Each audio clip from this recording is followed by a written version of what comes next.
मित्रांनो, दिगंबरराव बिंदू कला वाणिज्य आणि विज्ञान महाविद्यालय भोकर, तालुका भोकर, जिल्हा नांदेड आणि कला महाविद्यालय भिगवण, तालुका इंदापूर, जिल्हा पुणे यांच्या संयुक्त विद्यमाने जवळपास 21 मे पासून सुरू असलेली ही व्याख्यानमाला ओळख मूर्तिशास्त्राची या व्याख्यानमालेचा आजचा 29वा दिवस आहे आणि सलग आपण 29 दिवस वेगवेगळे विषय वेगवेगळ्या तज्ञांकडून ऐकत आलेले आहोत. आज हे 29वं व्याख्यान आपल्या समोर आम्ही घेऊन येत आहोत श्री प्रसाद बर्वे सरजींना, ज्यांचा विषय आहे सल्तनतपूर्व काश्मीरमधील मूर्तिकला आणि स्मारके. मित्रांनो, मी श्री प्रसाद बर्वे सरांचा थोडक्यात आपल्याला परिचय करून देतो. बर्वे सर हे फ्रेंच भाषा तज्ञ म्हणून सध्या कार्यरत आहेत. यासोबतच स्मारके आणि वारसा स्थळे यांना भेट देण्याची त्यांना प्रचंड आवड आहे. केल्याने देशाटन जे म्हणतात ते सगळं त्यांनी अनुभवलंय. केवळ भारतातच नाही तर ऐतिहासिक स्थळे आणि स्मारके पाहण्यासाठी म्हणून ते देश आणि विदेशात सातत्याने दौरे करत असतात. विशेषतः त्यांचा फ्रान्स आणि बांगलादेश ह्या देशामध्ये सातत्याने दौरे होत असतात. वारसा स्थळांच्या अनुषंगानं सरांनी आतापर्यंत अनेक व्याख्यानं आणि लेख प्रकाशित केलेली आहेत. मला सर बोलताना म्हणाले होते की 2 विषय माझ्याकडे आहेत, त्यापैकी आपल्याला कोणता विषय हवा आहे. एक होता सल्तनतपूर्व काश्मीरमधील मूर्तिकला आणि स्मारके आणि दुसरा विषय होता बांगलादेशातील मूर्तिकला. दोन्ही विषय एकापेक्षा एक सरस होती, परंतु मी सल्तनतपूर्व काश्मीरमधील मूर्तिकला आणि स्मारके ऐकावं असं मला वाटलं आणि तो विषय मी सरांना दिला आणि सरांनी अगदी 1 मिनिटामध्ये होकार दिला. आज आपल्या समोर सर काश्मीरमधील, तसं काश्मीरचं आकर्षण नेहमीच आपल्याला राहिलेलं आहे. आता काश्मीरमध्ये आपल्याला जाणं येणं जरी सोयीस्कर असलं तरी कोविडमुळे आपण सगळेजण घरामध्ये बंद आहोत आणि आज कोविडमध्ये लॉकडाऊनमध्ये असताना या लॉकडाऊनच्या काळातही आपल्याला आभासी विचारपीठावरून या व्यासपीठावरून काश्मीरची आपल्याला सहल होणार आहे. मी आदरणीय श्रीयुत प्रसाद बर्वे सरांना विनंती करतो की कृपया त्यांनी आपलं मनोगत व्यक्त करावं. Shri Barve sir. Thank you Sontakke sir. सगळ्यांना नमस्कार. नमस्कार. सोनटके सरांना आणि दिगंबरराव बिंदू कला वाणिज्य विज्ञान महाविद्यालय भोकर आणि कला महाविद्यालय भिगवण, इंदापूर तालुका जिल्हा पुणे या सगळ्यांचा मी आभार मानतो की आतापर्यंत जी काही मोठी दिग्गज लोक होऊन गेली त्याच्यामध्ये मी एका छोट्याशा माणसाला तुम्ही मला स्थान दिलं, त्याच्याबद्दल सर्वप्रथम तुमचे मनापासून आभार. तर थँक्यू व्हेरी मच या दोन्ही कॉलेजांना आणि या दोन्ही प्रोफेसर्सना. इथे बरीच काही दिग्गज लोक ऑलरेडी असतीलही हे लेक्चर अटेंड करण्यासाठी, ऑफकोर्स व्हर्च्युअल लेक्चर अटेंड करण्यासाठी. तर माझ्याकडनं काही बाय चान्स काही चूक झाली किंवा काही मी वेगळं काहीतरी बोललो जे वस्तुस्थितीशी निगडीत नाही तर तुम्ही प्लीज मला करेक्ट करा आणि प्लीज अगदी ओपन खुल्या मनाने तुम्ही मला माझं चूक दुरुस्त करा. आपण सुरू करूया.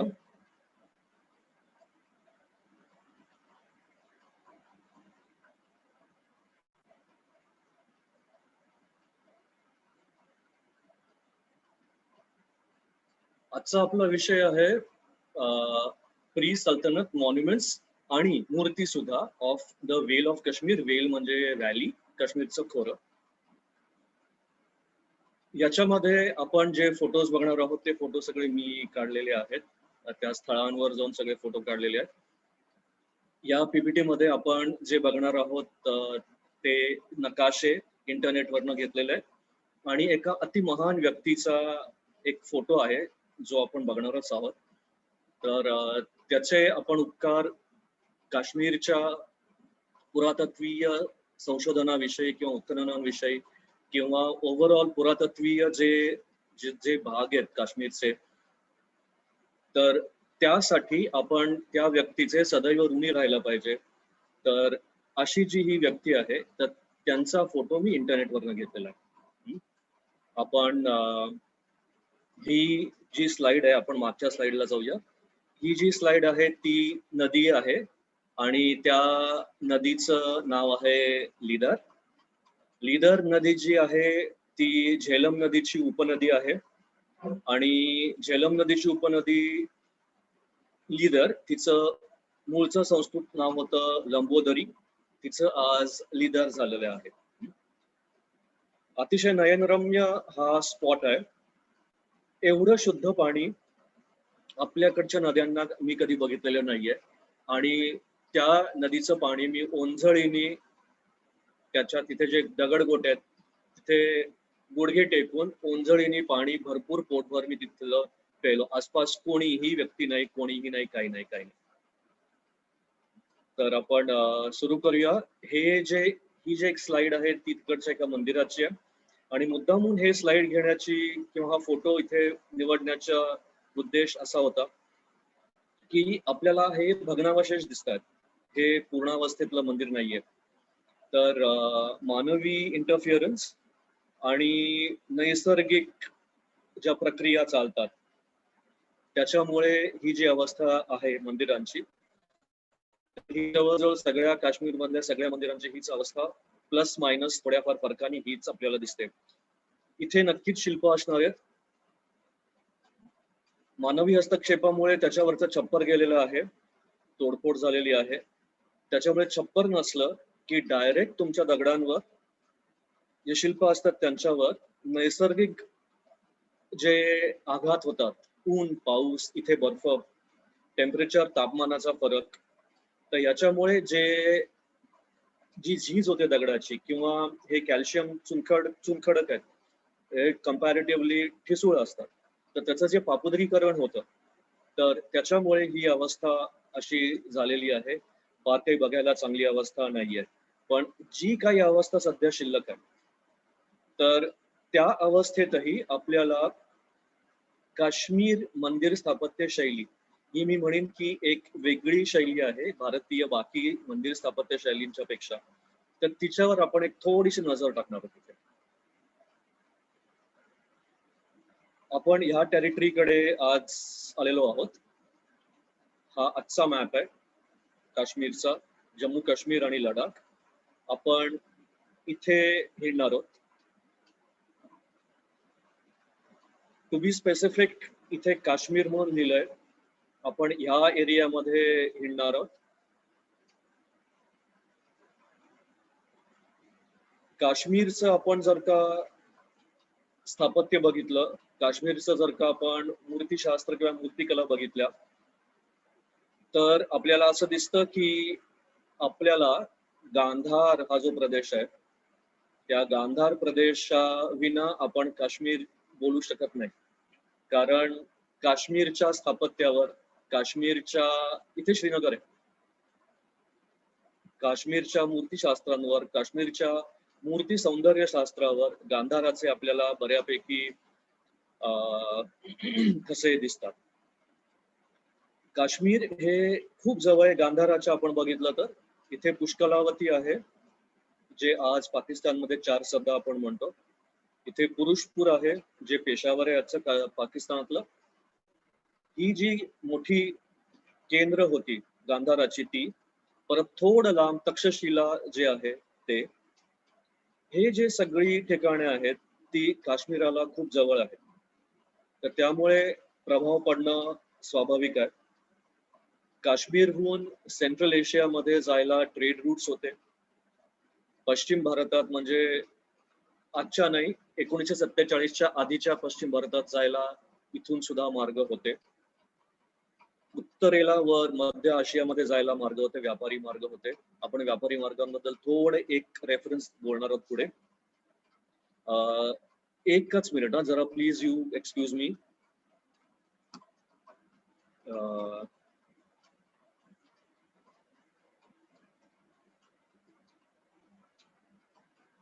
एकच मिनिट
सॉरी, थोडं मी माझी आई येते हे पेशंट बघायला, तर तिच्या मोबाईल फोनवर मी प्रयत्न करतो तो झूमवर तिला ते जमतंय का ते बघायला, म्हणजे मला जमतंय का, तर ते जमत नव्हतं. तर माझी आई इकडे थोडीशी येऊन बसेल शेजारी आणि हे सगळं ती सर बघू काही शकेल. अडचण नाही, बसू द्या, अगदी निवांत बसू द्या.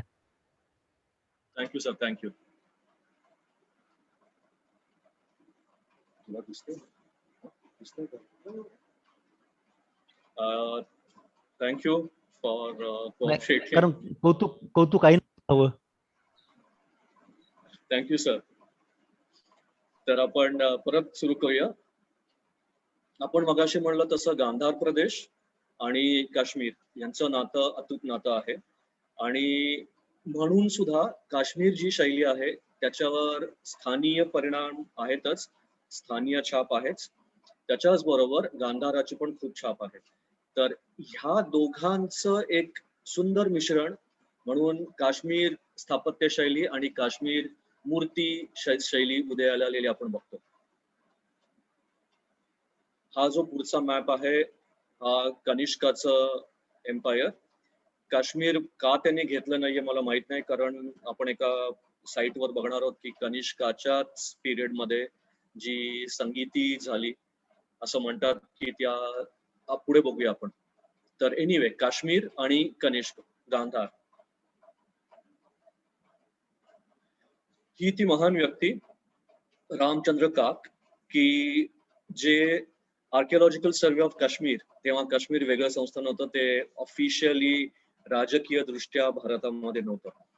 तर त्यांनी आर्किओलॉजी क्षेत्रामध्ये काश्मीरमध्ये अति मोठं काम केलेलं आहे. तर त्यांना पहिल्यांदा मनपूर्वक आणि आदराने नमन.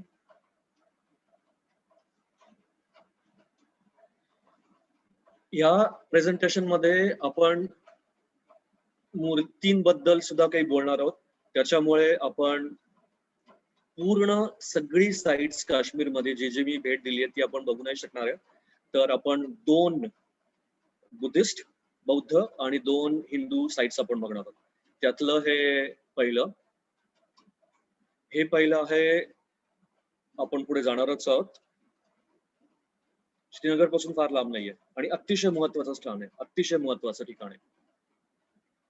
हे आहे हारवन, श्रीनगर डिस्ट्रिक्ट मध्ये, श्रीनगर जिल्ह्यामध्ये. तुमचा ट्रान्सपोर्ट, मी काश्मीरमध्ये प्रायव्हेट व्हेकल हिंडलो नाही, टॅक्सी वगैरे वगैरे मी हायर नाही केली.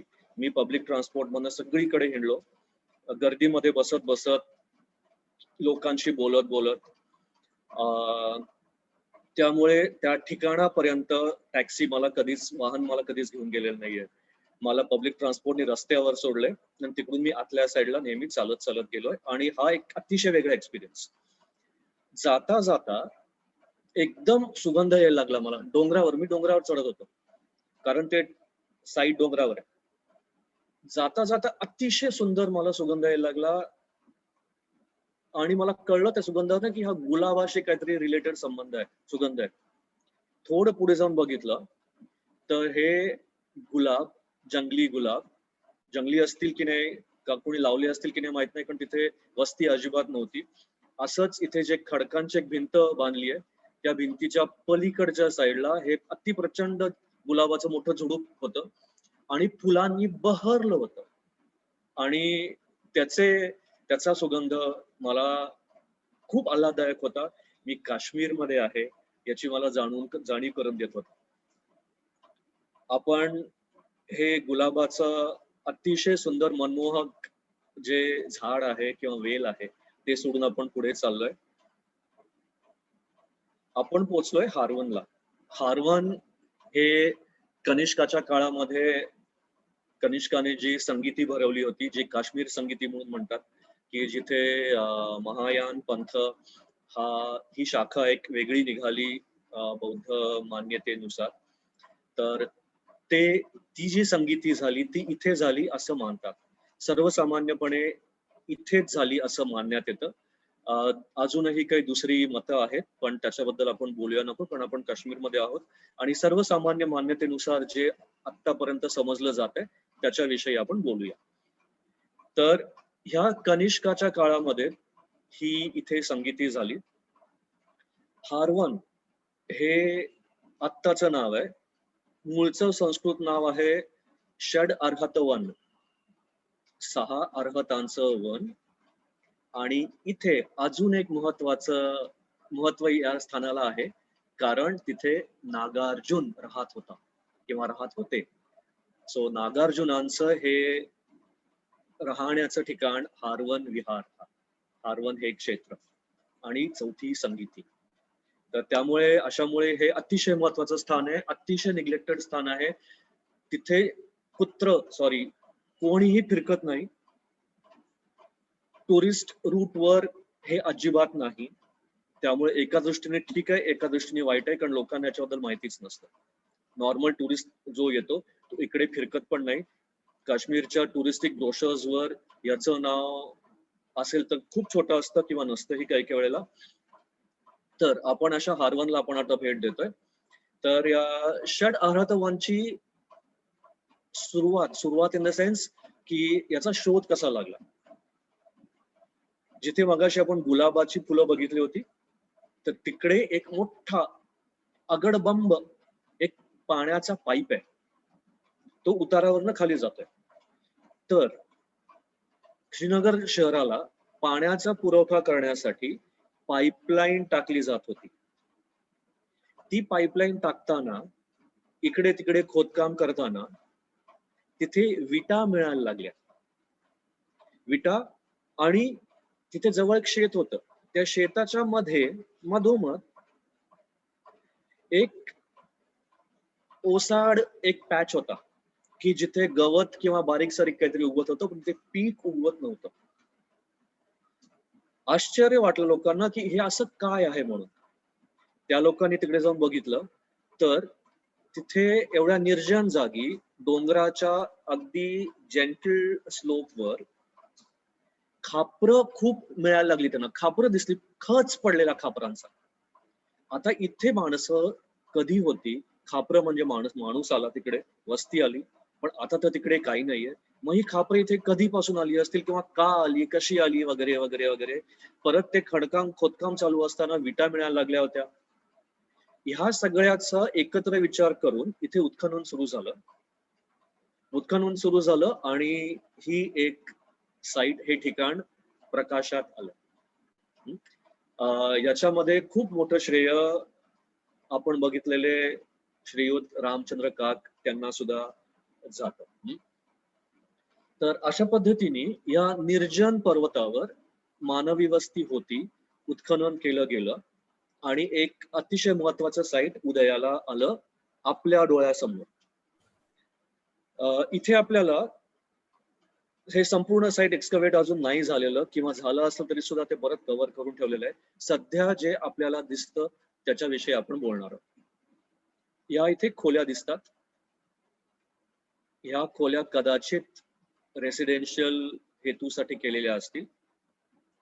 याच्या भिंती बघा, याच्या भिंती मोठमोठे दगड एकमेकांवर ठेवून मध्ये बाइंडिंग मटेरियल घालून चिकटवलेत किंवा खोचून ठेवलेत त्या मटेरियल मध्ये, आणि अशा तऱ्हेने भिंत केलेली आहे तयार.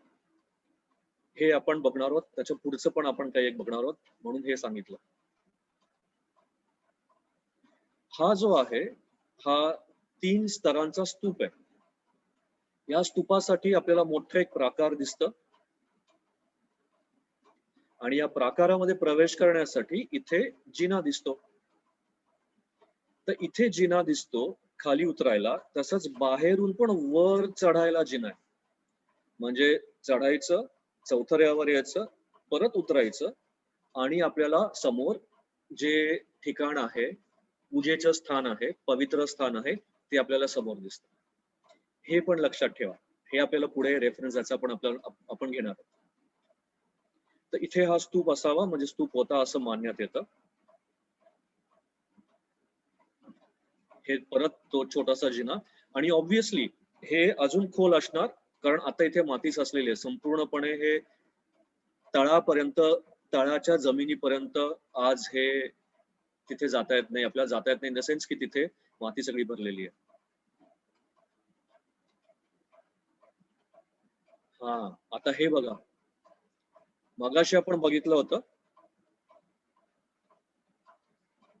मोठे मोठे गोटे आहेत, मोठे मोठे दगड आहेत, तासलेले कातलेले कातीव दगड नाहीयेत. ह्या ज्या भिंती आहेत इथे बारीक बारीक गोटे आहेत आणि मध्येच मोठ्या मोठ्या आडव्या स्लॅब्स दगडांच्या टाकलेल्या आहेत.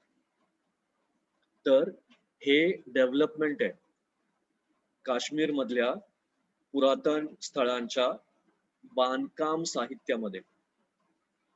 पहिल्यांदा नुसतेच गोटे असायचे, नंतर त्यांना थोडस ते बांधकाम स्ट्रॉंग करण्यासाठी मध्ये मध्ये हे असे मोठे आडवे दगडाच्या स्लॅब्स घातलेल्या जायच्या आणि त्याच्यानंतर मग मोठे मोठे दगड सगळीकडे. आपण आधीच्या फोटोमध्ये बघितलं होतं की तिथे बारीक बारीक गोटे दिसत नाहीत आणि या दगडाच्या स्लॅब्स पण दिसत नाहीत, तर ती थोडीशी नंतरची स्टेज असं मानण्यात येते.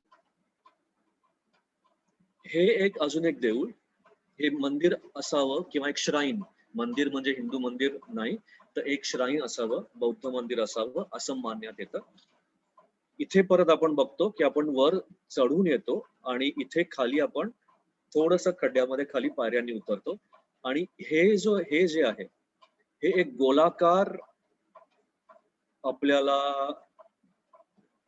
स्ट्रक्चर दिसतं. तर हा जो भाग आहे तो आणि हा गोलाकार भाग हे एकच युनिट होतं असं मानण्यात येतं. म्हणजे यू आकाराचं, ज्याला आपण अपसायडल म्हणतो, किंवा घोड्याच्या नालाच्या आकाराचं आपण जे चैत्य बघतो काही काही लेण्यांमध्ये, तर त्याचंच हे जमिनीवरचं बांधलेलं रूप असं म्हणायला जागा आहे. तसंच असेल असं मी दावा करत नाही, पण एक तशी जागा आहे तसं म्हणायला एक स्कोप आहे. काय बघा, हे ते गोलाकार आणि ते कुठेतरी जोडलेलं होतं आधी.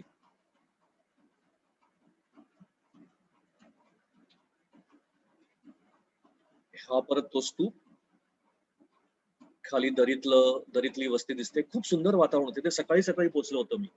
लोक, हे कामगार तिथे येऊन नुकतेच त्यांची सुरुवात झाली होती कामाला. खूप सुंदर वातावरण होतं. कामगार आणि मी यांच्या व्यतिरिक्त दुसरे तरी कोणीही नाही. या परत त्या खोल्या,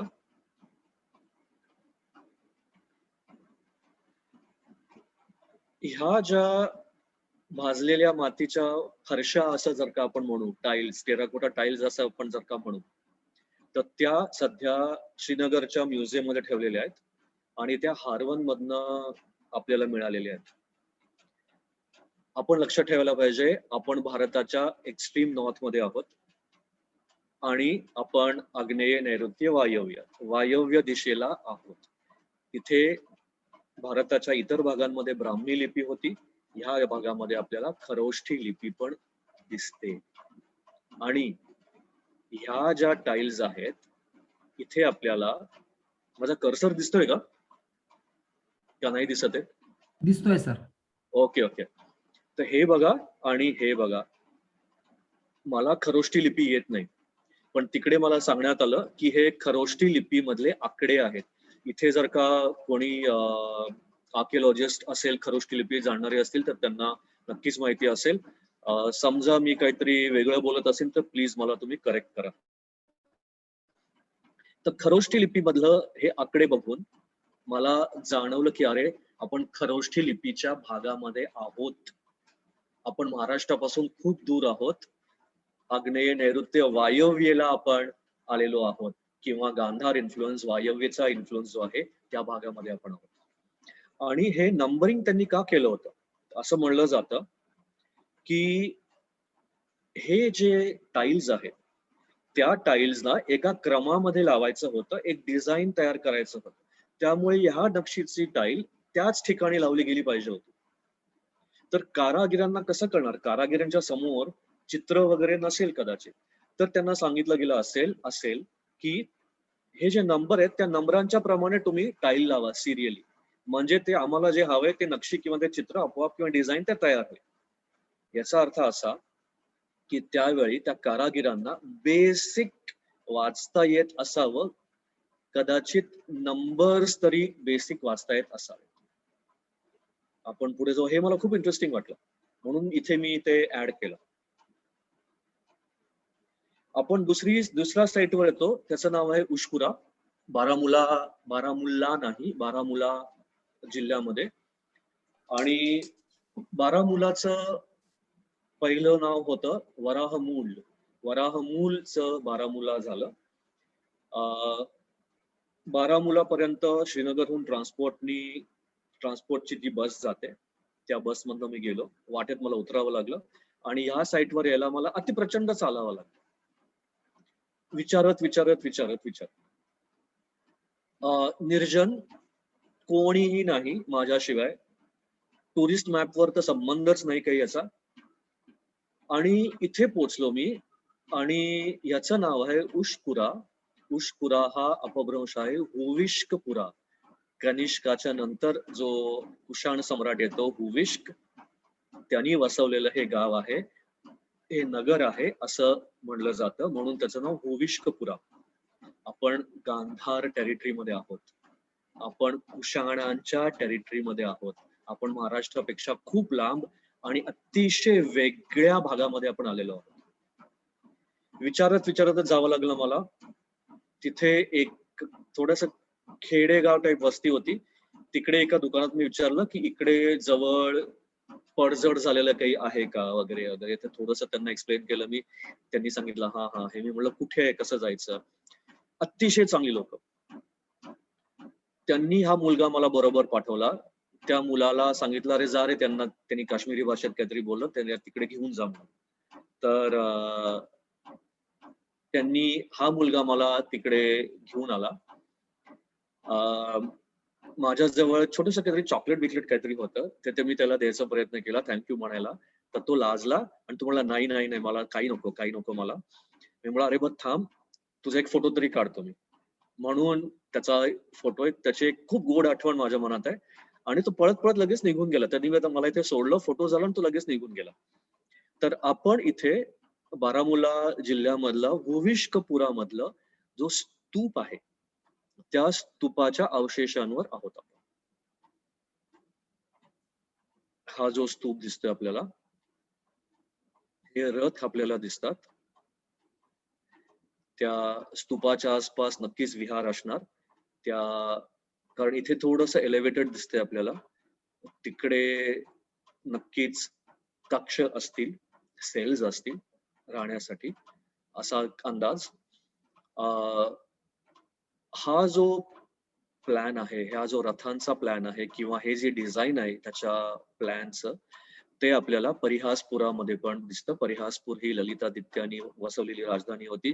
बौद्ध स्ट्रक्चर्स, हिंदू स्ट्रक्चर्स दोन्ही गुण्यागोविंदांनी नांदत होती. ललितादित्य जरी हिंदू असला तरी बौद्धांना त्यांनी अतिशय सांभाळून घेतलं होतं, न्याय दिला होता. आणि तिथे बौद्ध स्ट्रक्चर्स, हिंदू स्ट्रक्चर्स दोन्हीही एकत्र दिसतात आपल्याला. काश्मीरमध्ये बौद्ध आणि हिंदू यांच्यामध्ये कधीही वादविवाद झालेले आपल्याला दिसत नाहीत. दोन्हीही सहिष्णू रीतीने वागत होते एकमेकांशी. ललितादित्य जरी हिंदू असला तरी त्यांनी स्तूप बांधलेले आपल्याला दिसतात. आणि हा स्तूप असं म्हणलं जातं की ललितादित्यांनीच बांधलेला आहे. त्याच्यामुळे ह्या स्तूपाचा प्लॅन आणि परिहासपोरा ज्याला आज म्हणलं जातं, तर त्याचा प्लॅन आपल्याला त्याच्यात साम्य दिसतं. तर हुविष्कपुरा याचं अजून एक सांगायचं म्हणजे, पुढे आपण थोडं पुढे गेलं की बारामुला येतं. बारामुलाच्या थोडं पुढे जाऊन LOC येते. त्यामुळे आणि मला बारामुलाला ऍज इट इज जायचं नव्हतं. मला इथे जायचं होतं, कारण बारामुलाला आता बघण्यासारखं काहीही नाही असं म्हणलं जातं. आर्किओलॉजिकल दृष्टीने सुद्धा जे मी वाचलं असलं तर मला कल्पना नाही. बारामुला वराहमूल या ठिकाणी वराहाचं एक मंदिर होतं आणि कदाचित त्या वराहाच्या नावामुळे वराहमूल किंवा वराहमूल या गावामध्ये म्हणून वराहाचं एक मंदिर बांधण्यात आलं होतं असं म्हणतात, जे आज आपल्याला अजिबात आदिवराहाचं मंदिर, तर ते आपल्याला दिसत नाही. ते आता जमिनीच्या खाली गेलं असेल, त्याचे अवशेष सगळे गेले असतील. याचा अजून एक रेफरन्स बारामुलाचा म्हणजे किंवा या हुविष्कपुराचा म्हणजे युएनसांग जो आला भारतामध्ये, त्यांनी प्रवेश केला. चायनीज जो ट्रॅव्हलर होता, तर तो काश्मीरमध्ये जेव्हा त्यांनी प्रवेश केला तेव्हा त्यांनी याच रूटवरनं प्रवेश केला, कारण हा श्रीनगर ते बारामुला ते पुढे आग्नेय, नैऋत्य, वायव्यच्या दिशेने वर पुढे सेंट्रल एशियामध्ये जायला किंवा तत्कालीन पश्चिम भारत किंवा अफगाणिस्तान, काबूल या भागांमध्ये जायला व्यापारी जो मार्ग होता तो इकडनंच जातो आणि कदाचित तोच मार्ग आपण आज वापरतो, श्रीनगर ते बारामुला, आणि मध्ये हुविशपुरा येतो. तर युएन सांगनी काश्मीरमध्ये प्रवेश केल्यावर पहिली रात्र कुठे घालवली असेल तर त्यांनी हुविशकपुरामध्ये घालवल्याचे रेफरन्सेस आहेत. तर असा हा हुविशकपूर. आपण पुढे जाऊया. हा बघा, हा प्लॅन,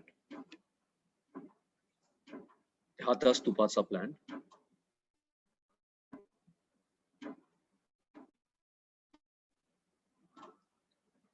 परिहासपुरा आपण बघणार नाही आहोत कारण ऑलरेडी 6 वाजलेत, आपल्याला एक अर्धा पाऊण तासात संपवावं लागेल. तर परिहासपुरा पण खूप इम्पॉर्टंट साईट आहे. ललितादित्याने राजधानी इथे शिफ्ट केली होती. आपण पुढे जाणार आहोत. आपण 2 ज्या हिंदू साइट्स बघणार आहोत तिथे आपण आता पोहोचलेलो आहोत.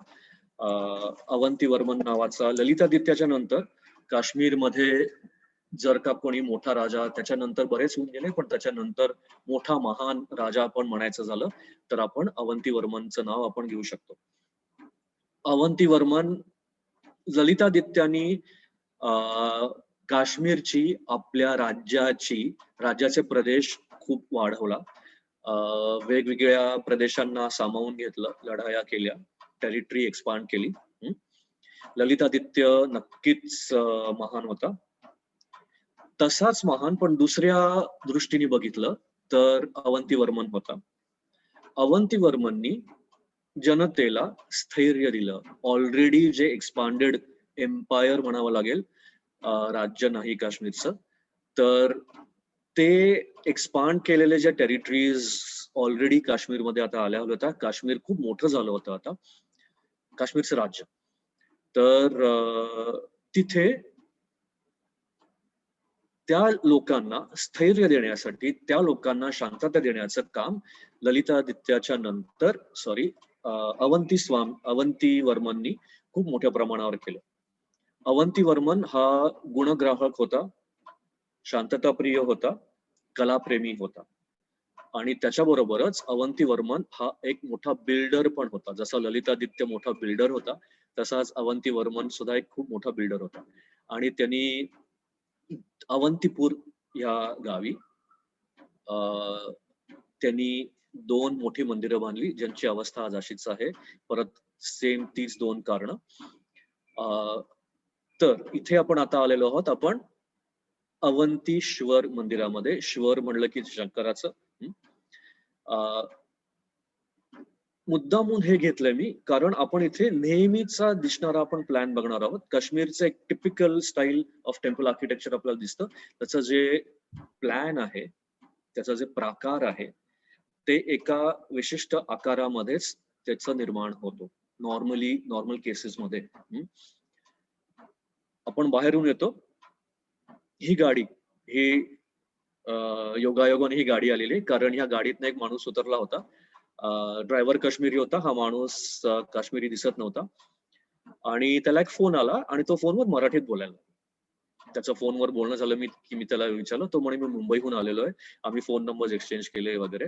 आणि तो पटपट बघून तो गेला आणि तो म्हणे की ह्या ड्रायव्हरनी मला पुढे नेलं होतं आणि इथे मी जाता जाता हे दिसलं मला दिसलं, तर मी त्याला विचारलं हे काय आहे, इथे थांबूया जरा. ड्रायव्हर म्हणे अरे कुछ नाहीये म्हणून, आणि तो मला पुढे नेत होता. म्हणजे टुरिस्ट मॅपवर हे सुद्धा नाही, इथे लोकांना दाखवलं जात नाही, हे स्थळ दाखवलं जात नाही, पण त्याची क्युरिओसिटी जागी झाली म्हणून तो इथे आला. आणि आपण अजून एक हा फोटो दाखवायचं कारण म्हणजे इथून आपण प्रवेश करतो, परत या प्लॅटफॉर्मवर एक जोत आहे, त्या जोत्यावरच नेहमीच हे प्रवेशद्वार, महाद्वार आपण म्हणलं पाहिजे, हे बांधलं जातं. आपण चढतो, तुम्हाला हारवनचं आठवतंय, जिना चढतो, मग आपण एका फ्लॅट लेवलवर येतो आणि इथे एक मोठं खोली वजा प्रवेशद्वार असतं. मग आपण परत उतरतो, हारवांचा स्तूप. उतरून मग आपण मेन प्राकारात आपण प्रवेश करतो. ह्या ज्या हे बाकीचं जे आहे हे चतुष्शाल पद्धतीचं बांधकाम आहे. अंगणाच्या चारी बाजूनी खोल्या खोल्या बांधलेल्या आणि सस्तंभ ह्या खोल्या आहेत. सस्तंभ कक्ष आहेत.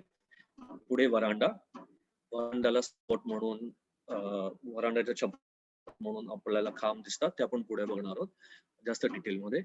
आणि त्याच्या मागे कक्ष. हे एलिमेंट आपल्याला बुद्धिस्ट प्लॅन वरनं घेतलेलं दिसतं. तिथे त्याचा उपयोग होता की तिकडच्या भिक्षूंना राहण्यासाठी.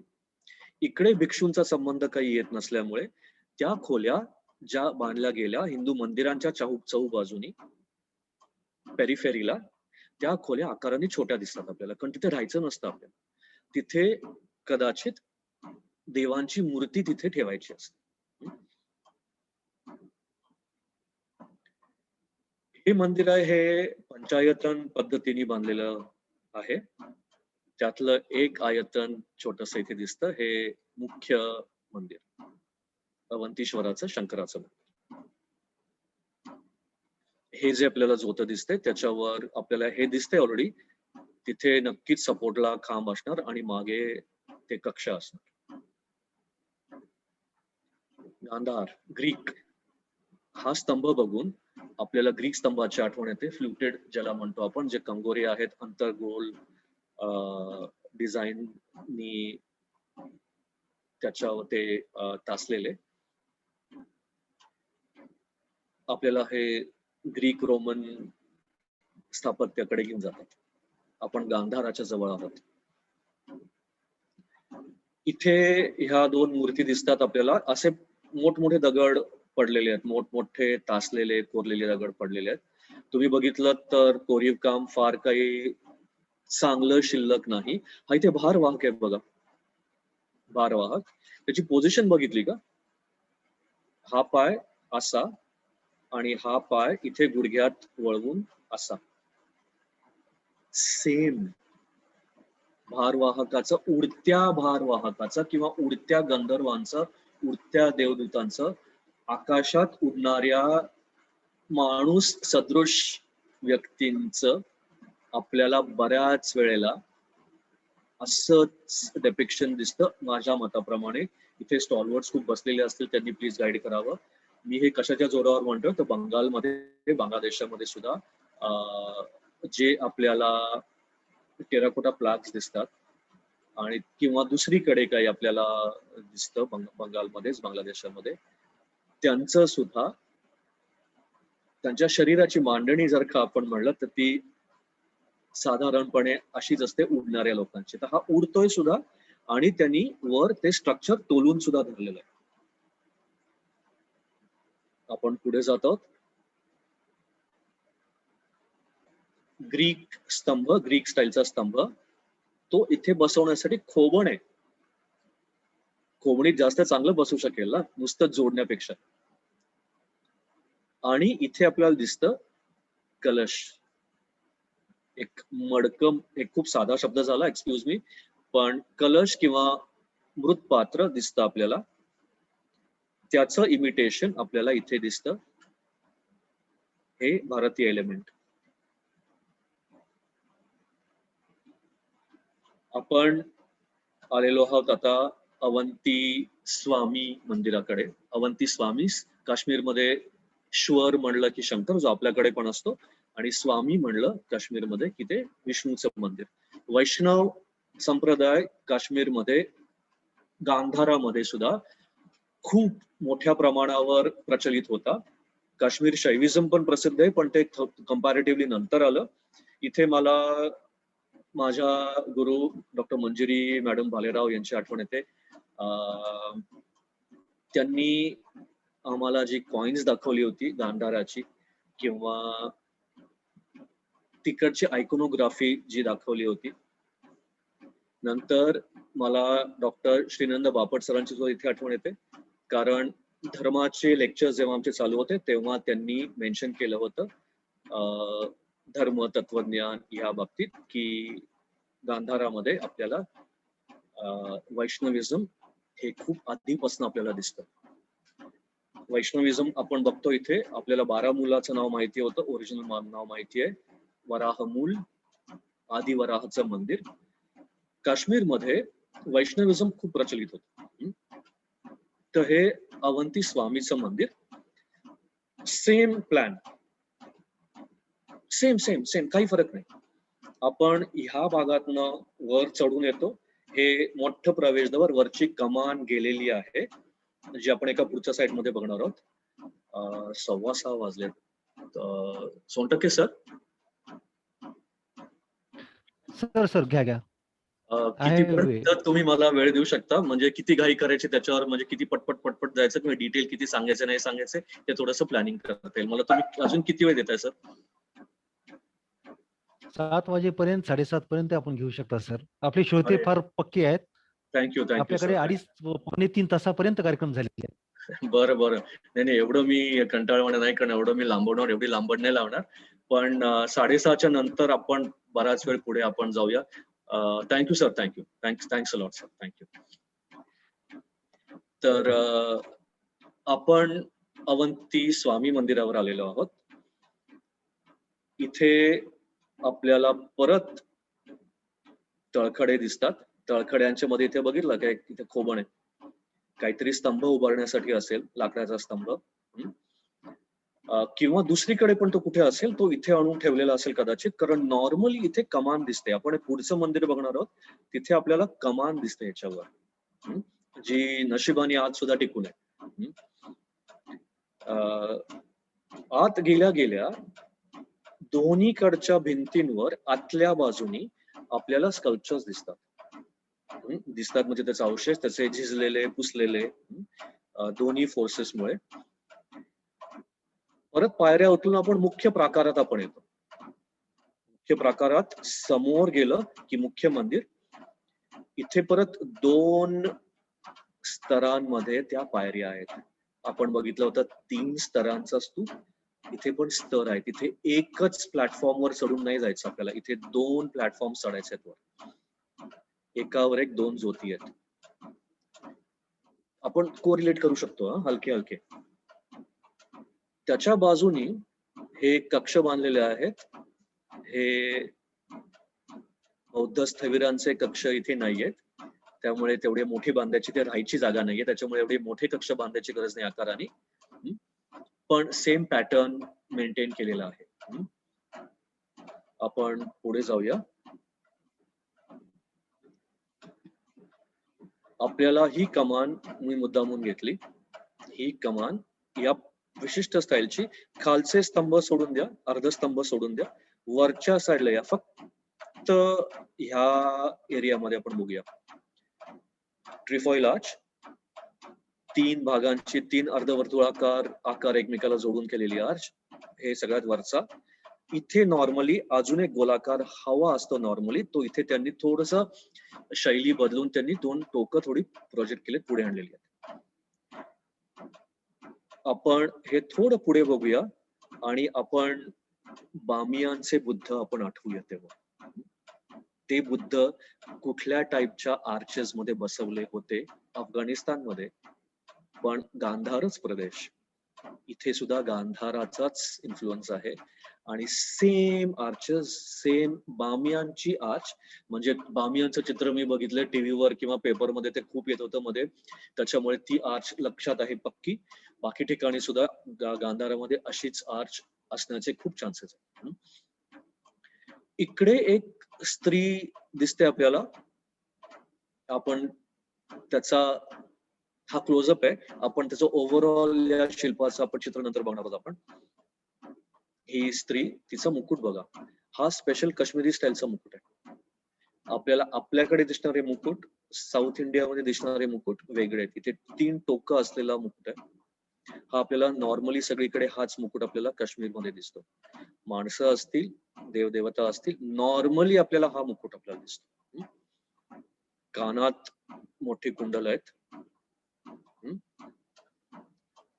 आणि इथे आपल्याला हातात धनुष्य दिसतोय. ते धनुष्य ते काय आहे ते आपण पुढच्या पिक्चर मध्ये बघूया. यात ते मुद्दामून क्लोजअप दाखवला आहे तुम्हाला. आपण हेच चित्र मगाशी बघत होतो. हे हा म्हणलं जातं, हा कामदेव आहे असं म्हणलं जातं. आणि रती आणि प्रीती अशा या दोघी जणी आहेत असं म्हणलं जातं. कामदेवाने 2 हात वर उचललेत. एका हातात पुष्पधनुष्य आहे, दुसऱ्या हातात पुष्पबाण आहेत. कामदेवाला 3 + 3 असे 6 हात आहेत. 2 हात हा कामदेवाचा हात आहे असं म्हणलं जातं, इकडून गेलेला, किंवा कदाचित इथे पण पोचलेला असेल. आणि हा जो हात आहे तो आपल्याला इथे दिसतो, हा कामदेवाचा हात आहे. त्यांनी हिच्या केसांना हात लावलेला आहे. खाली ते कुठल्या आसनावर बसलेत? एका कुशनवर बसलेत. इथे फुगीरपणा दिसतो आपल्याला, म्हणजे साधी सतरंजी नाहीये. आत कापूस किंवा काहीतरी मऊ मटेरियल भरलेली ही उशी टाईप आहे, गोलाकार आहे. आणि इथे गोंडे लावलेत त्याला. हा एवढा बारकाव्याने त्यांनी आपल्याला दाखवलेला आहे. तर हा कामदेव. आपण पुढे जाऊया. इथे आपल्याला एक दंपती दिसत, प्रेमाधीन दंपती आहे.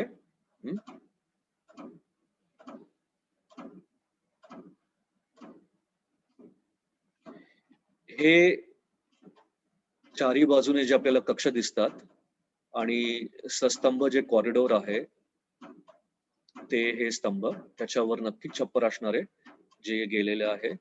इथे हे बघा, हे 1 गोलाकार, 2 गोलाकार, 3 गोलाकार, अर्ध गोलाकार, पूर्ण नाही. आणि त्याच्यावर हे त्रिकोणी, आणि याच्यावर नक्कीच अजून एक त्रिकोण असला पाहिजे, कारण हे सेम पॅटर्न आहे सगळीकडे. आपण त्याची पुढे कदाचित स्लाइड बघूया. तर हे जे पेडिमेंट आहे, हे आपल्याला पेडिमेंट जे दिसतं त्रिकोणी आकाराचं स्तंभांच्या वर एंट्रन्सला, नॉर्मली हे आपल्याला ग्रीक आणि रोमन आर्किटेक्चर मध्ये खूप दिसतं. आपण गांधार प्रदेशात आहोत किंवा गांधार इन्फ्लुएन्स असलेल्या प्रदेशात आपण आहोत. हे ते कक्ष. आपण पुढे जाऊया. त्या कक्षांच्या मध्ये ही शंकराची पिंड नाही, इथे देवतेची मूर्ती इथे बसवली जायची. त्याचा अभिषेक, पूजा वगैरे वगैरे जे काही होत असेल ते तिथून ह्या पाण्याचा निचरा करण्यासाठी हे पुढे वाढवलेलं आहे. तर हे असे तिकडे काय काय दिसतात, आणि हे त्या कक्षांच्या मध्ये कदाचित ठेवलेले असतील. स्तंभांवर किंवा अर्धस्तंभांवर विविध प्रकारचे नक्षी आपल्याला दिसते. विविध म्हणजे विविध, खरंच विविध प्रकारचे नक्षी दिसते आपल्याला. त्याच्यामध्ये हे एक आणि त्याच्यामध्ये हे एक. हे बघा, हे जर का जवळून बघितलं तर हे त्रिकोणी, इथे हे 3 गोलाकारांची ती आर्च, आणि मध्ये एक व्यक्ती उभी आहे, त्याच्या खाली हंस आहेत, तोंडामध्ये मोत्यांची माळ घेतलेले हंस आहेत.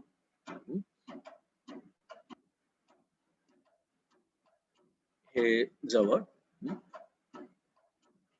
इथे गोलाकाराच्या ऐवजी त्यांनी एक फ्लॅट टोक असलेलं एक त्यांनी त्रिकोण तयार केलाय. पण बेसिकली हे सेम पेडिमेंट. हातामध्ये माळ घेतलेला हा कदाचित देवदूत असेल, कदाचित गंधर्व असेल, माहित नाही. इथे आपल्याला दिसते तोंडात मोत्याची माळ घेतलेले हंस, इथे सुद्धा आपल्याला तेच दिसतं. हे जे एलिमेंट्स आहेत, तोंडामध्ये मोत्याची माळ घेतलेले हंस, हे आपल्याला भारतात दुसऱ्या ठिकाणी सुद्धा दिसतात नक्कीच, तुम्ही लोकांनी पण बघितले असतील नक्कीच. तर हे जे युनिव्हर्सल काही पॅटर्न्स आहेत भारतीय संस्कृतीचे, भारतीय शिल्पकलेचे, ते पण आपल्याला दिसतात. आणि हे इथे जे स्पेशल रिजनल पॅटर्न्स आहेत ते आपल्याला दिसतात. हातात माळा घेतलेले उडणारे गंधर्व सुद्धा आपल्याला सगळीकडे दिसतात. हे मुद्दामून मी घेतलंय, याचं कारण असं की हा कठडा आर्किओलॉजिकल सर्व्हे ऑफ इंडियाने बांधलाय. किती डोकं वापरलंय बघा. हे किंवा हे हा पॅटर्न जो आहे आर्किओलॉजिकल सर्व्हे ऑफ इंडियाने अतिशय डोकं वापरून हे ग्रिल तयार केलंय आणि हे मला खूप आवडलं म्हणून मी याचा फोटो घेतला आणि तुम्हाला दाखवतोय पण.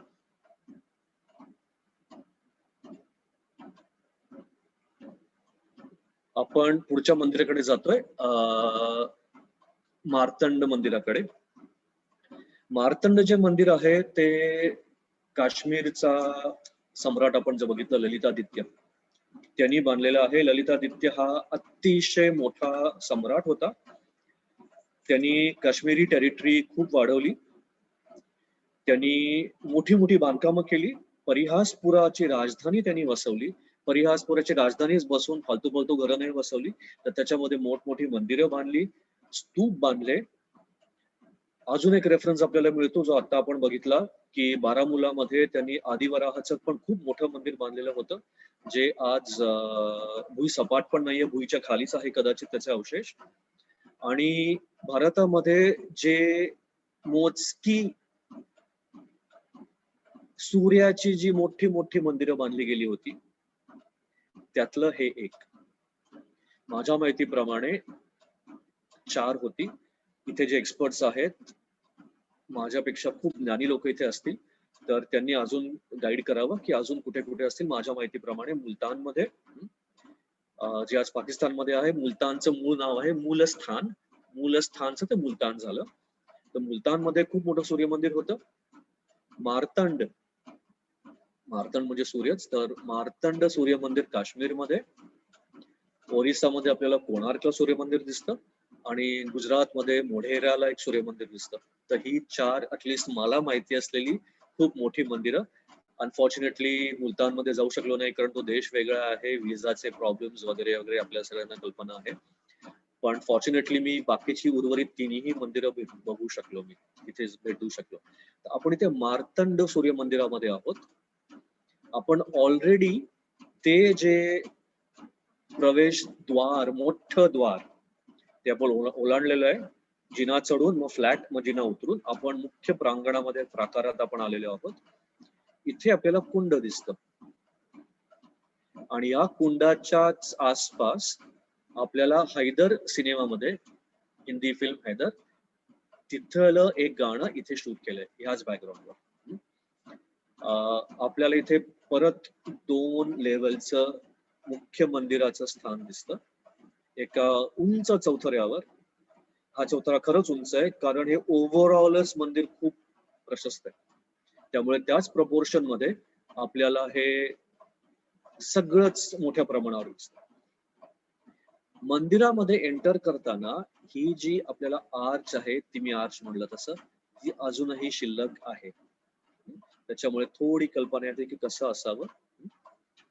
हे मुख्य गर्भगृह, जिन्याची एक लेवल, जिन्याची दुसरी लेवल, आणि मग आपण गर्भगृहात जातो. आजूबाजूला आपल्याला दिसतायत ते कक्ष. त्या कक्षांच्या प्लॅटफॉर्मवर चढण्यासाठी म्हणून प्रत्येक ठिकाणी प्रत्येक बाजूला एक एक जिना असायचा, एक थोडस पुढे आलेलं बांधकाम असायचं. आणि इथे आपल्याला ते स्तंभ दिसतात परत ग्रीक स्टाईलचे फ्लुटेड. हे ते मंदिर एका वेगळ्या अँगलनी काढलेला फोटो. इथे मंदिरात आत गेल्यावर सुद्धा आपल्याला हे स्कल्पचर्स दिसतात. इथे पण तुम्ही बघा एक लेवल, हे मंदिराचंच त्यांनी रिप्रेझेंटेशन घेतलेलं आहे. एक लेवलचं शिखर, त्याच्यावर अजून एक लेवलचं शिखर.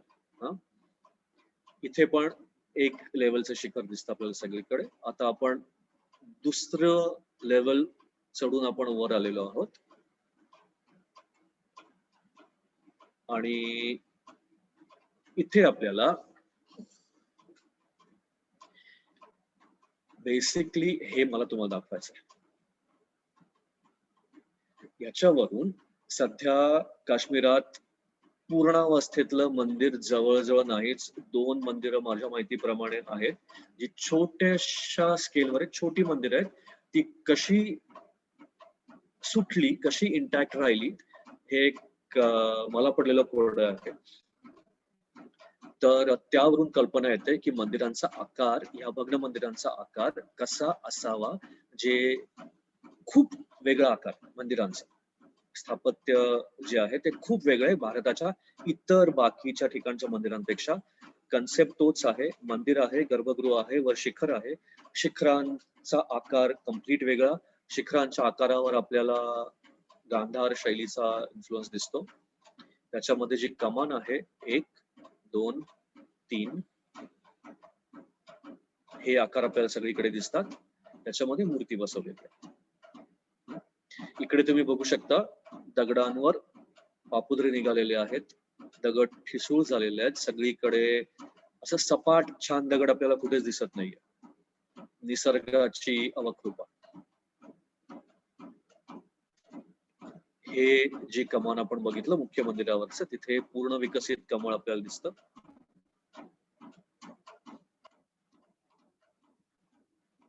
आपण सूर्य मंदिरात आहोत हे आपण विसरायला नको. म्हणून आठवण करून देण्यासाठी म्हणून इथे परत एक आपल्याला सूर्य प्रतिमा दिसते.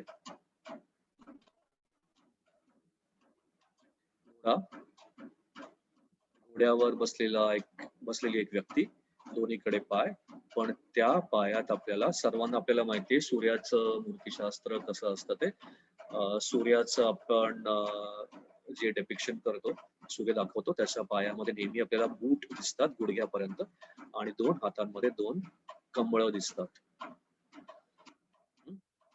आणि सूर्याबरोबर त्याचे 2 अटेंडंट्स असतात. एक असतो दंडी आणि एक असतो पिंगळ. सूर्याचा मुकुट बघा, टिपिकल काश्मीरी स्टाईलचा मुकुट. 3 टोकं असलेले 3 त्रिकोणांनी बनलेला हा, उभे त्रिकोण असलेला हा मुकुट. परत सेम 3 गोलाकार असलेलं कमान, त्याच्यावर ग्रीक रोमन स्टाईलचं एक पेडिमेंट, आणि त्याच्यावर पण हे नक्कीच काहीतरी असणार सेम आकाराचं असेल, जे आता तुटलेलं आहे. परत हे स्ट्रक्चर मी तुम्हाला दाखवायला मी हा फोटो इथे घातलाय या प्रेझेंटेशन मध्ये. ग्रीक स्टाईलचा स्तंभ दिसतो आपल्याला. हे आजूबाजूचे कक्ष. कक्षाच्या ह्या ओळीमध्ये चढायला आहे एक प्रवेशद्वार.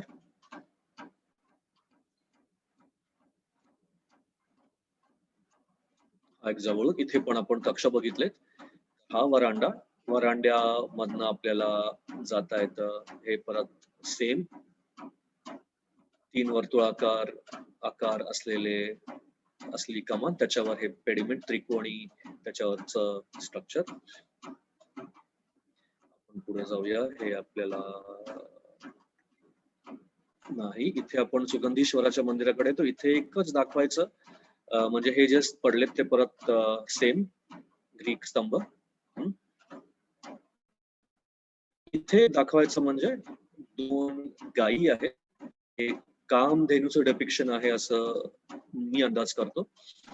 स्त्री रूपामध्ये एक गाय आहे. इथे तिचं अंजळ दिसतं आपल्याला. तोंड आणि छाती बाईची आहे, तिला पंख आहेत, आणि पंख किंवा ही शेपटी जी आहे ती मोराच्या स्टाईलची शेपटी आहे. म्हणजे बारीकशी शेपटी नाहीये, 3-4 पिसांची शेपटी किंवा पंख नाहीये. खूप इलॅबोरेट शेपटी आहे, खूप इलॅबोरेट पंख आहेत.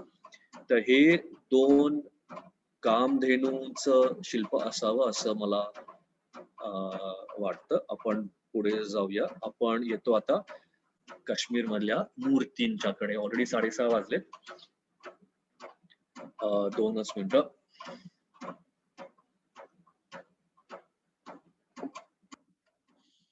श्री प्रताप सिंग म्युझियम, श्रीनगरचा डोगरा राजा.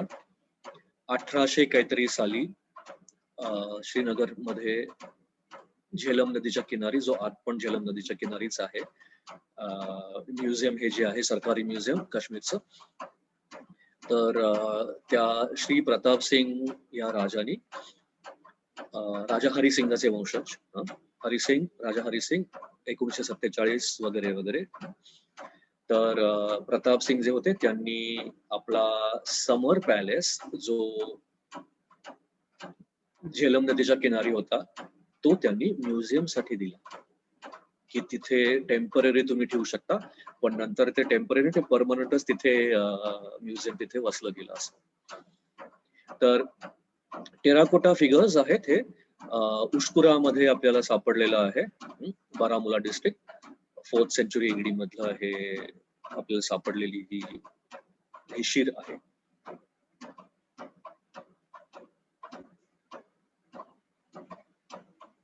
Terracotta head. इथे बघा दाढी.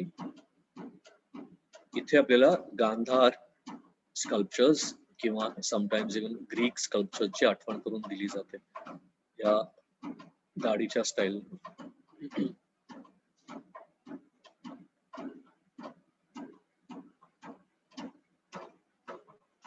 हे बुद्धाचं शीर आहे. ह्याचे डोळे पूर्ण उघडलेले आणि बुद्धाचे डोळे आपण म्हणतो अर्धोन्मिलित नेत्र तसे दाखवण्यात आलेले आहेत. होविष्कपुरा उशकुरा मधनच हे मिळालेलं आहे.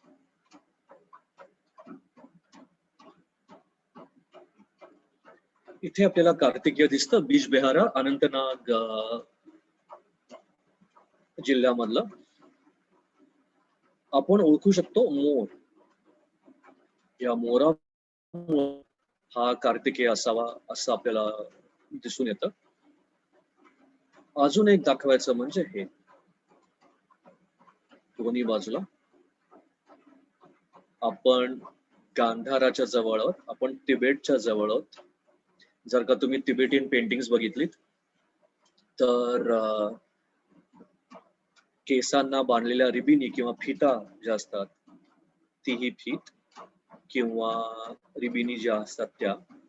आणि आपल्याला कदाचित I am not very sure, मला नक्की माहित नाही, पण पर्शियन पेंटिंग्स मध्ये सुद्धा काही काही वेळेला आपल्याला दिसतं की हाताला किंवा केसांना बांधलेले ज्या फिती असतात, ज्या रिबन्स असतात त्या वाऱ्यावर उडत आहेत. तर हे सेम एलिमेंट आपल्याला दिसून होत्या त्याच स्टाईलचं.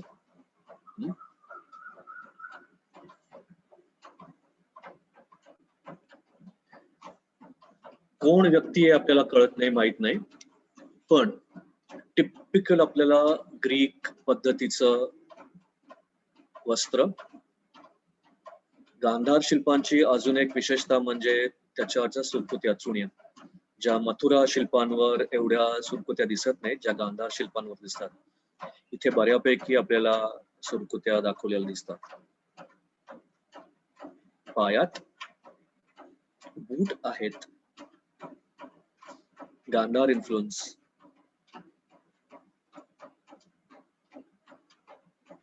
पांढरे ठाण श्रीनगरच्या जवळच, जिल्हा श्रीनगर.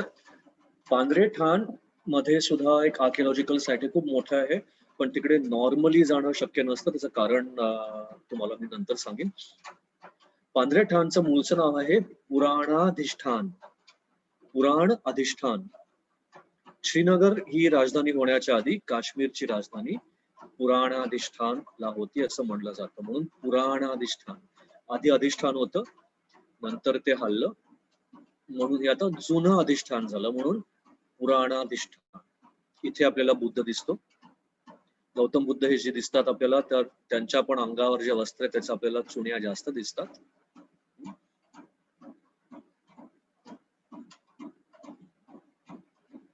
इंद्राणी. इंद्राणी काशी ओळखतो आपण, हातात वज्र आहे आणि इथे हत्ती आहे. हत्तीची सोंड, हत्तीचं डोकं दिसतं, इथे थोडेसे दात दिसतात आपल्याला हत्तीचे. इंद्राणी. परत पांढरे ठाण. भैरव.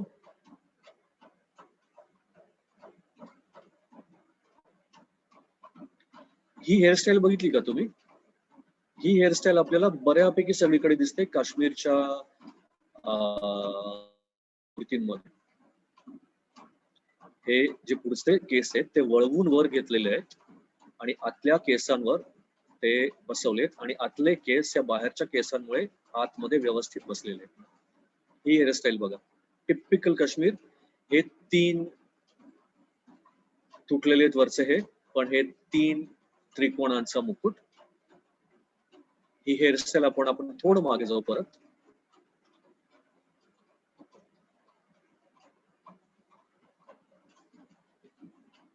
हे बघा इथे परत, इथे ते नक्कीच आडवे घेतलेले केस असणार. इथे पण हे वर घेतलेले केस आहेत, इथे पण हे वर घेतलेले केस आहेत.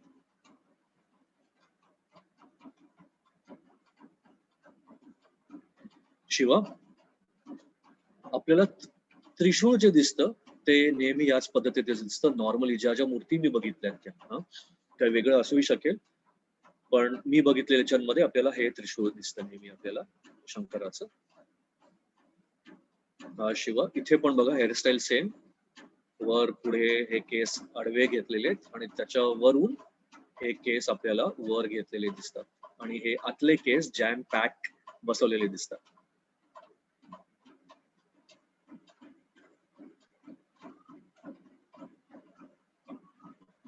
हे त्याचा क्लोजअप आहे हेअरस्टाईल. इथे जरी सर्क्युलर असलं तरी कदाचित वर त्रिकोण असेल, ते पडलंय कदाचित, किंवा तरी सर्क्युलरच आहे पण 3.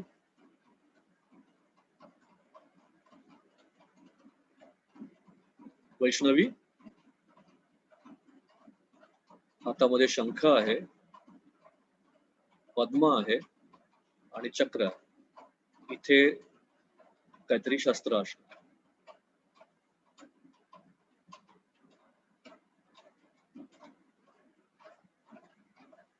3 हेडेड शिवा. परिहासपुरा, ललितादित्यांनी वसवलेली राजधानी, तिथला बुद्ध.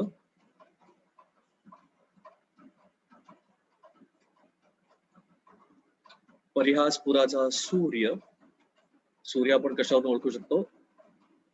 पायातल्या बुटावरचं पण डिझाईन बघूया आपण. अगदी वास्तवासारखं हे डिझाईन आहे, जसं असेल तसं. इथे हे बांधायला पट्टे दिसत आहेत आणि जवळजवळ गुडघ्यापर्यंत सेम आकाराचे बूट आपल्याला जे सगळीकडे दिसतात ते दिसतात आपल्याला.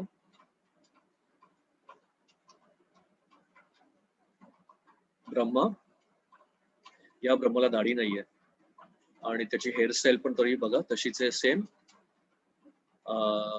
त्यांनी वर जो मुकुट घातलाय किंवा केशरचना केली ती वेगळी आहे.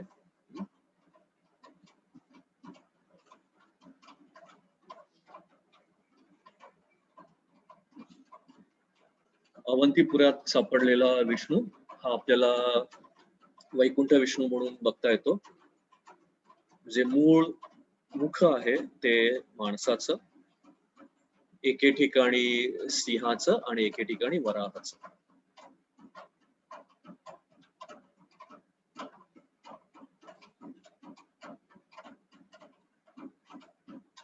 विष्णू वैरीनाग. गरुड दिसतो आपल्याला. गरुड, त्याचं नाक आपल्याला टिपिकल जे गरुडाचं दिसतं तसं. हातामध्ये एक पात्र घेतलं. हे कसलं पात्र आहे ते मला ओळखता नाही आलं. कोणी तज्ञ असतील नक्कीच तर त्यांनी कृपया सांगावं. त्याचे पंख आणि शेपूट, पायावरची पिसं दाखवली आहेत. गरुडाचे पंजे पायाचे, पायाची बोट, हातामध्ये शंख आणि पद्म.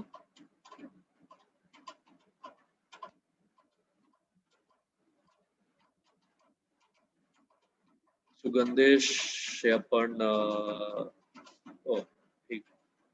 आपण एका खूप महत्वाच्या ठिकाणी आलो आता. इथे मला एंटर व्हायला स्पेशल परवानगी काढावी लागली. एकच मिनिट.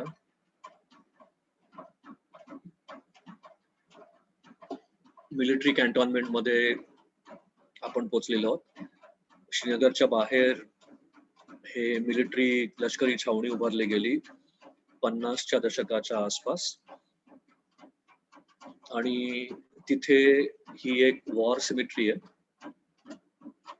मी मगाशी म्हणलं की पांढरेठाण मध्ये आत आपल्याला जायला फार कठीण पडतं, कारण त्याचं बराचसा भाग हा मिलिटरी कॅन्टॉन्मेंट मध्ये येतो आणि तिथे जायला ऑब्व्हियसली परवानगी नाही. पहिल्यांदा मी तिथे गेलो होतो, बाहेर एंट्रन्सला सिक्युरिटी बसली होती लोक. त्यांना सांगितलं की मला असा इंटरेस्ट आहे, मला दुसरं काही बघायचं नाही, मला पांढरेठाणचं फक्त जागा बघायची, 1-2 फोटो काढायचे आणि परत जायचं, मला मिलिटरी कॅन्टॉन मध्ये इकडे तिकडे हिंडायचं नाही. सेंट्री म्हणला, साहेब तसं जाता येणार नाही, तुम्हाला परवानगी कडून जावं लागेल. आता मला कळेना की कसे परवानगी काढायचे, कुठून परवानगी काढायची. तर नंतर मला एक माझा कॉन्टॅक्ट आठवला, तर त्या मैत्रिणीच्या थ्रू तिची ओळख निघाली आतमध्ये. मग तिने मला आतमध्ये अजून कुणाच्या थ्रू असं, त्यामुळे मी तिचा खूप आभारी आहे आणि त्यामुळे मी आत जाऊ शकलो. आत 3 ठिकाणं बघितली जातात. एक हे वॉर मेमोरियल. आपल्याला माहितीये की स्वातंत्र्यानंतर पाकिस्तानने काश्मीर घेण्यासाठी भारतावर हल्ला केला ऑक्टोबर 1947 साली, आणि तेव्हा जी तिथे काश्मीरातनं पाकिस्तान सैनिक आपल्याला बाहेर ढकलायला जे युद्ध करावं लागलं, त्या युद्धात मरण पावलेल्या सैनिकांचं हे स्मरणस्थळ आहे.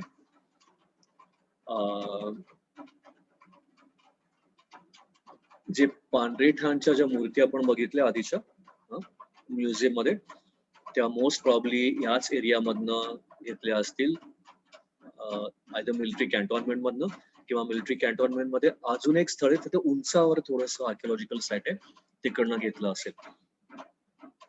तर इथे आपण वॉर मेमोरियल 1947 ऑक्टोबर आणि पुढे जे युद्ध झालं तिथे आपण बसलेलो आहोत.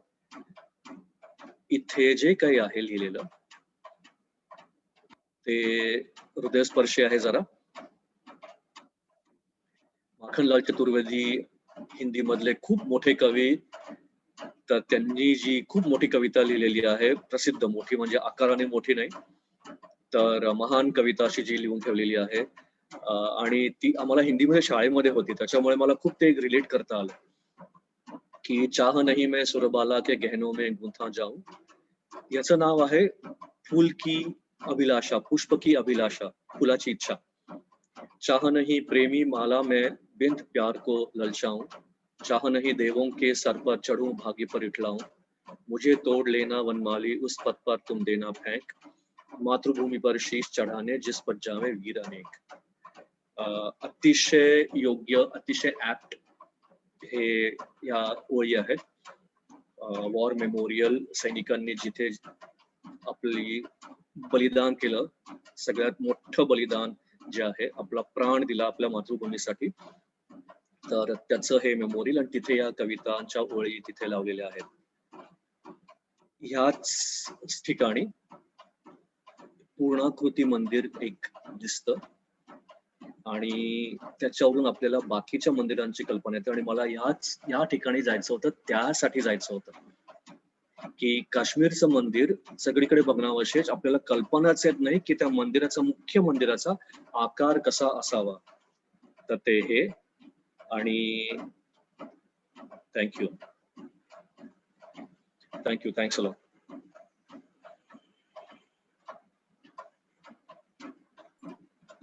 धन्यवाद सर. तर आपली मांडणी संपूच नाही असं वाटत होतं, त्यामुळे पटकन असं अपेक्षित नव्हतं की एवढ्यात संपेल म्हणून. हरकत नाही, एका मर्यादेमध्ये कुठेतरी थांबणं आपल्याला आवश्यक असतं.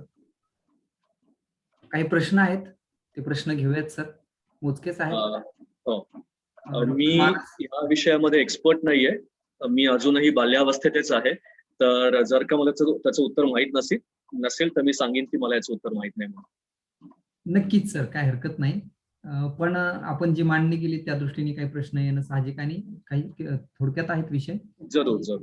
मानसी पहाडे, डॉक्टर मानसी पहाडे असं विचारू इच्छितात की पुरातत्व खात्यानं हारवन येथील ठिकाणं ताब्यात घेतलेली नाहीत का? घेतलंय ना. हारवनचं जे साईट आहे ते पुरातत्व खात्याने ताब्यात आहे, ASI च्या ताब्यात आहे.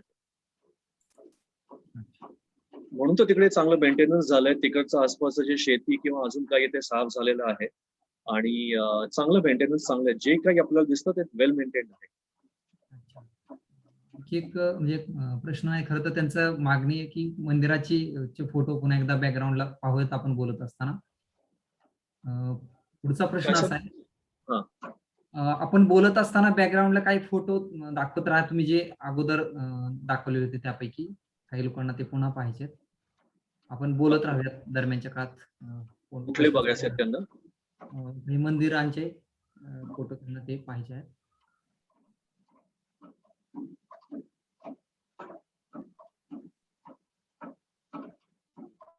आणि पुढचा प्रश्न असा आहे सर की नीती मेहेंदळे मॅडमचा प्रश्न आहे की ललितादित्य अवंती वर्मन हे कोणत्या राजवटीतले राजे आहेत?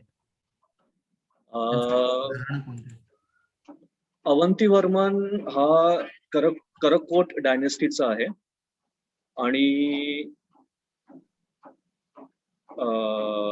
सॉरी ललितादित्य करकोट डायनेस्टीचे आहेत आणि अवंतीवर्मनांची डायनेस्टी मला आठवत नाही टू बी व्हेरी फ्रँक.